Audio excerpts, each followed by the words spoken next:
Hey, it's Michael Douglas. Welcome to another episode of Dr. Pundit in Brief. And on this day in 2009, July 7th, Michael Jackson's public funeral was held in Los Angeles at the Staples Center of all places. And a private ceremony was held beforehand for Jackson's family in the Hollywood Hills at the Forest Lawn Cemetery. And afterwards, the public got their chance to pay tribute to the late King of Pop. Now, in the years that have passed, approximately 16 years, many have looked back at this public display with varying levels of reverence and criticism, and a funeral being held at the Staples Center with TV networks covering the event like it's a concert. Well, I can get why some people thought it was in poor taste, but I also understand why it was necessary. I mean, Michael Jackson's persona was one of the most important parts of music history in the 20th century, just as much as the Fab Four, the Beatles. He was and will always be, to many, regardless of what you thought of his personal travails, a guy who epitomized as much as he put in the effort to entertain.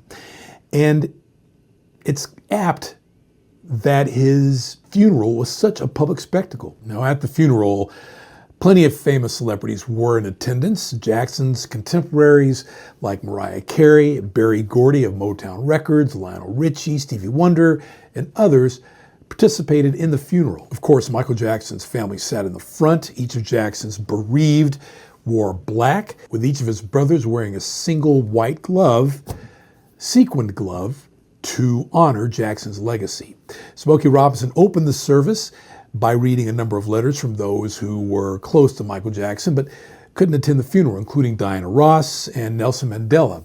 Famously, Elizabeth Taylor, who was a longtime friend of Michael Jackson's, opted not to attend the public hoopla. Mariah Carey, of course, performed the Jackson 5 hit I'll Be There with her rendition about 10 years, almost 20 years earlier, hitting #1 in the Billboard Hot 100 when she did that live for an MTV special, along with Trey Lorenz, who was also in the original version of that song, and a poem written specifically for the funeral by Maya Angelou that was read aloud.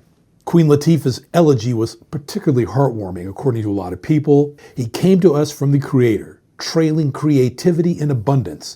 Somehow when Michael Jackson sang, when he danced, he never felt distance. He felt like he was right there.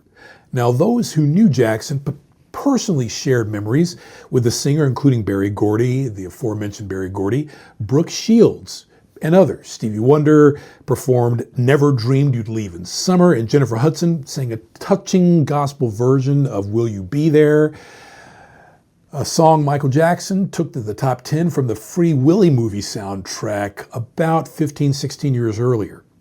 More musical performances were from Usher, Lionel Richie, and others. Now, the service came to a close with a touching instrumental version of the song Man in the Mirror, a #1 hit from 1988, one of 5 #1s from Michael's LP, Bad.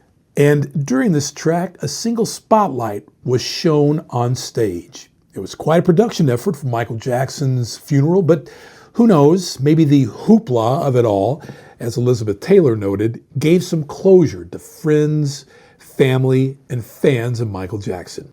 I'm Michael Douglas. Thanks for watching In Brief. Stay tuned for further full-length episodes right here on Dr. Pundit.